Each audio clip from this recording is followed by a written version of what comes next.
Hi. Well, here's an oddball little critter for you.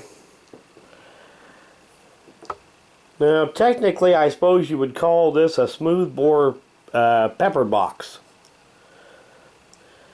And I don't know who made this thing. I even have the original box that it came in, and they don't even put the name of the manufacturer on the box. Maybe they thought that when somebody shot their little finger off with this thing, maybe they wouldn't know who to sue. But I bought this thing at a garage sale for 30 bucks.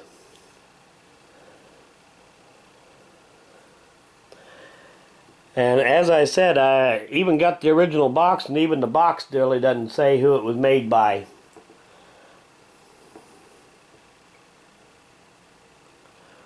It does say made entirely in the USA, but I don't know that I would really brag about that too much. Now, I do kind of remember these things being sold as kits, but I don't remember who actually made them.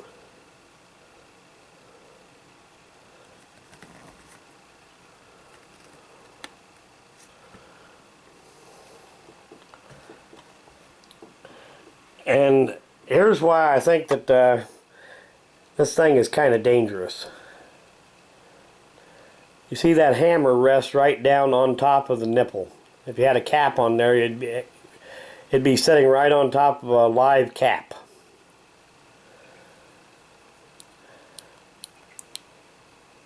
Now this, the only way that this thing does not rotate when you pull the trigger. All that does is pull the hammer back far enough until it releases and falls down on it. And that trigger must be a good 30 pounds. I mean, it's almost painful to pull the trigger on this thing. The barrels have to be rotated manually. And they do have little indents where they do kind of lock in place in the right place. And to cap it, you'd turn it halfway like that. At least the hammer is blocked up when you got it like this. But as you can see, in order to rotate the barrel, you need to pull the trigger back part way to raise that hammer, and then rotate it by hand. It'd be real easy to have your little finger out in front of that barrel. But still, I thought for 30 bucks, is worth getting just as an oddity.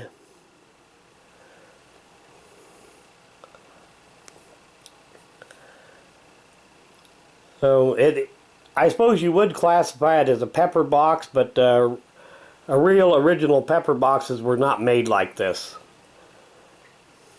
For one thing, they weren't anywhere near this big.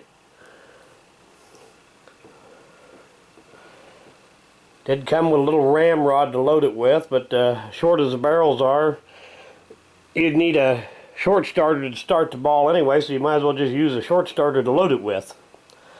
I've never actually fired this thing.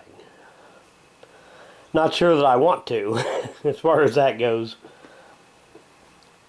But like I said, I do remember seeing these around years and years ago,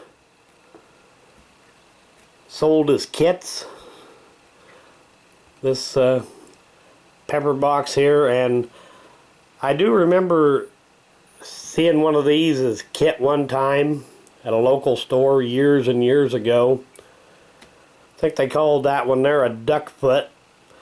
Fired 3 shots at the same time in different directions. And like I said, it does say made in the USA, but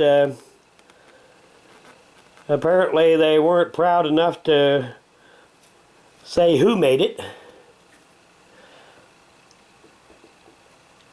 I don't know, maybe these things were distributed through CVA or maybe Dixie Gun Works or something. But anyway, I thought it was enough of an oddity to make a little video out of it. Nowhere on the gun is it marked with any manufacturer. It does have a serial number though. You can see right there underneath the trigger guard. Like I said, that trigger is, I mean, absolutely horrible. That must be at least 30 pounds.